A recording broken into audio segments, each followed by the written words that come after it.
Basically सिर में भारीपन रहता था, ये भी मैं आँखों में भारीपन रहता था और आँखें एकदम से गर्म हो जा रही हैं, बहुत ज़्यादा गर्म है। भूख नहीं लग रही है।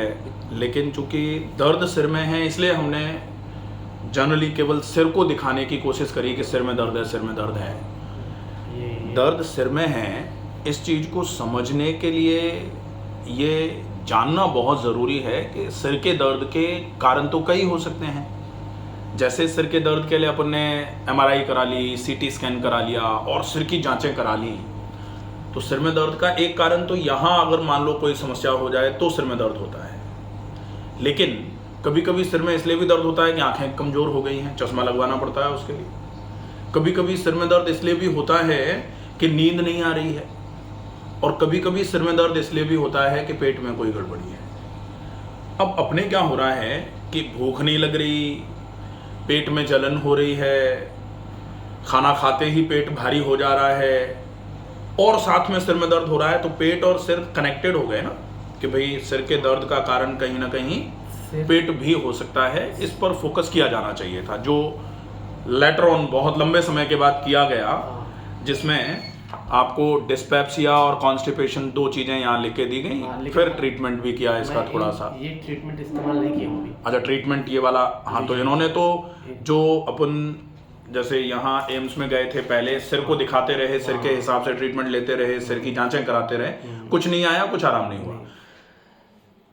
यहाँ जो पेट को दिखाया एम्स में, इन्होंने डिस्पेप्सिया कॉन्स्टिपेशन ये जाना, इन्होंने एडवाइस के लिए अपने को GERD की डाइट भी एडवाइस करी, वहां से लिख के भी दिया होगा खाने पीने का थोड़ा सा। नहीं, एक्चुअली क्या ना, मैं जब वहाँ पहुँचा तो ये जो GID डाइट रूम था ये बंद हो चुका था। अच्छा, बंद हो रहा, हाँ। तो एक्चुअली ये काम था जो अपने काम आता, ये अब ये अपन ने किया ही नहीं। नहीं फॉलो नहीं किया। इसके बाद अब ये कंफर्म हो जाता है कि भाई सिर का जो प्रॉब्लम है ये हो तो पेट की वजह से रहा था।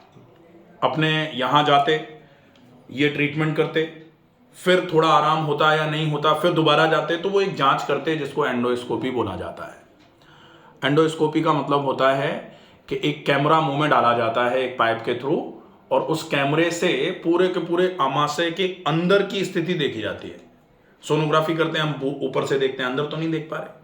जैसे होता है ना कि एक मटके को ऊपर से फोटो खींच लिया, उससे उसके अंदर जाले लगे हुए हैं, ये तो दिखाई नहीं देगा।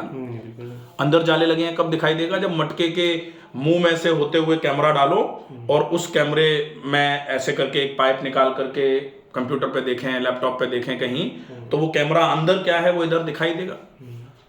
उसको एंडोस्कोपी बोलते हैं, और अपर GI एंडोस्कोपी बोला जाता है इसको। तो वो कराते तब ये समझ में आता है कि पेट की अंदर की दीवारों में सूजन आ गई है, जिसको गैस्ट्राइटिस बोला जाता है। गैस्टर मतलब पेट, स्टमक, और आइटिस मतलब सूजन, वो लाल हो गया अंदर से, उसमें दर्द है, वहाँ पर एकदम से जो कार्यक्षमताएं हैं वो कमज़ोर पड़ रही हैं। ये सारे के सारे सिम्टम्स एक साथ मिलेंगे, और जब आमाशय की कार्यक्षमताएं कमज़ोर हो जाएंगी तो फिर कार्यक्षमताएं मतलब काम करने की क्षमता, और काम करने की क्षमता मतलब उसके काम में व्यवधान आना चालू हो जाएगा। अब आमाशय का काम क्या क्या है?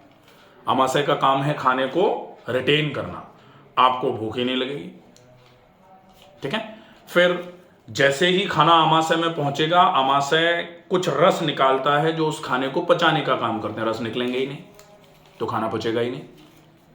फिर आमाशय धीरे धीरे करके खाने को आंत की तरफ उतारने का काम करता है, मिला मिला के पेस्ट बना करके, तो वो सही तरीके से निकलेगा नहीं, आंत में सही तरीके से नहीं जाएगा, जिसकी वजह से धीरे धीरे करके खाने का पचना और खाने का शरीर में लगना दोनों खराब हो जाएंगे।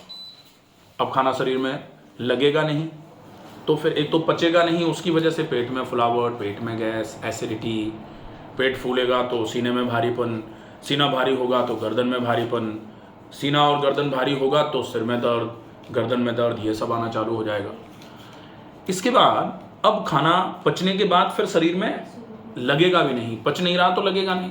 अब शरीर में नहीं लगेगा तो कमजोरियाँ, कमजोरियाँ मतलब पिंडलियों में दर्द हो सकता है, सिर में दर्द हो सकता है, आंखें कमज़ोर हो सकता है, बाल झड़ रहे हैं, हो सकता है काम करने में मन नहीं लग रहा, और जब कमजोरियां आ जाएंगी और काम करना पड़ेगा तो चिड़चिड़ापन आ जाएगा, तो फिर मन चिड़चिड़ा हो रहा है, गुस्सा आ रहा है, किसी की बात सुनने का मन नहीं कर रहा, कोई अगर सलाह दे रहा है तो ऐसा लगेगा अपनी सलाह अपने पास ही रखो, हमको नहीं चाहिए, ये ऐसा मन होना चालू हो जाएगा। स्थिरता खराब होना चालू हो जाएगी। स्थिरता का मतलब है यहाँ बैठे हैं ऐसा लगेगा नहीं यहाँ नहीं, कहीं और चलते हैं, कोई बात कह रहा है नहीं छोड़ो कहीं और चलेंगे, तो ये जो स्टीडीनेस है वो धीरे धीरे करके ख़राब होना चालू हो जाएगी। और लोग इसी चीज़ को साइकेट्रिस्ट से जोड़ करके देखना चालू कर देते हैं, ये तो साइकोलॉजिकल प्रॉब्लम हो गई है, जबकि है तो साइकोलॉजिकल ज़रूर, लेकिन उसका इंडक्शन, उसकी गंगोत्री कहाँ है, उसकी शुरुआत कहाँ से हो रही है, वो हो रही है पेट से ही। तो जब तक पेट को ठीक नहीं करोगे, अब सामान्य तौर पर जब डिप्रेशन या एंजाइटी या तनाव बहुत ज़्यादा हो जाता है तो ले लेके घर वाले डॉक्टर के पास दौड़ते हैं, मानसिक चिकित्सक के पास, फिर उनके पास जाते हैं और वो अपना काम करेंगे ही, वही उनको दवाइयाँ देनी, आपको बेचैनी हो रही है, आपको घबराहट हो रही है, आपको नींद नहीं आ रही है, तो वो उससे रिलेटेड दवाइयाँ दे देंगे, जबकि इसका कारण क्या था, पेट की खराबी।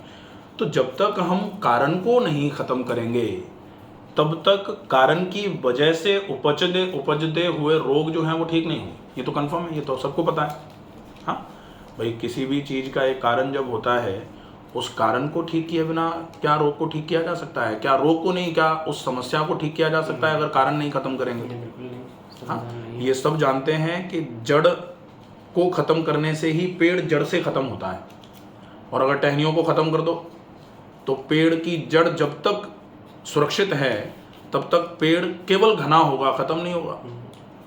ठीक है, इसीलिए छटाई करते हैं ना, छटनी, टहनियों को, शाखाओं को थोड़ा थोड़ा छटनी कर देते हैं तो फिर वो और घना हो जाता है अगले सीजन में आके। ऐसे ही रोग के सिम्टम्स को जितना आप ट्रीट करते रहोगे, रोग की जड़ उतनी गहरी होती रहेगी और अगली बार रोग अपने आप को और बड़ा करके रिप्रेजेंट करेगा, नुकसान हो जाएगा।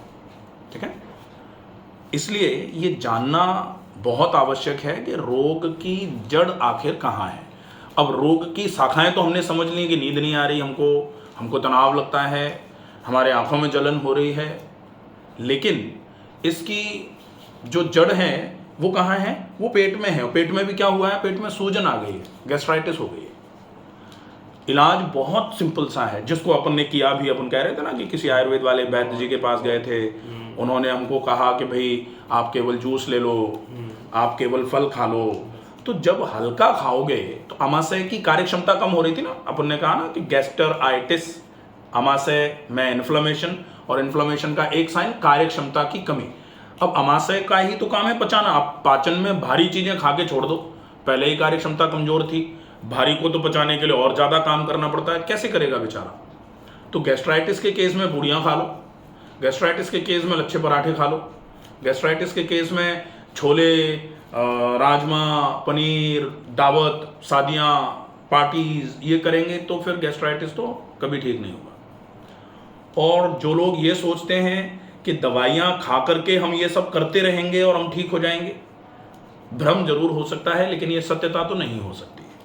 ठीक है, इसलिए ये बहुत आवश्यक है, ये जानना बहुत ज़रूरी है कि अगर रोग को ठीक करना है, क्योंकि कई लोग ये समझने लग जाते हैं कि रोग का इलाज बताओ, आप तो बता दो हम कौन सी गोली खा लें और हम ठीक हो जाएं। गोली खाने से ठीक नहीं होगी, ज़रूरी है रोग के कारण को समझ लो, और कारण को जब ठीक कर दोगे रोग जड़ से खत्म हो जाएगा, पता ही नहीं लगेगा कि कभी समस्या थी। ठीक है, कारण बिल्कुल क्लियर हो गया ना कि कारण अपना पेट है, स्टमक है, और स्टमक में सूजन है जिसको गैस्ट्राइटिस बोला जाता है। इसके 5 सिम्टम्स होते हैं।